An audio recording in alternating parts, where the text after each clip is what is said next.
শুধু পিয়ার নয়, আমরা বলেছি যে সংস্কার, সেটার ভিত্তিতেই নির্বাচন হতে হবে।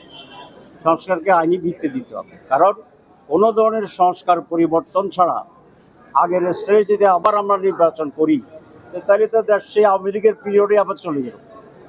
সুতরাং আমরা এত বড় লড়াই সংগ্রাম তো আওয়ামী লীগের সেই পৌঁছার সময়ে ফিরে যাওয়ার জন্য আন্দোলন করেছি। সেটাকে পরিবর্তন করে একটা নতুন সমৃদ্ধ, ন্যায়পরায়ণ, বৈষম্যহীন, উন্নত সমাজ তৈরি করার জন্য।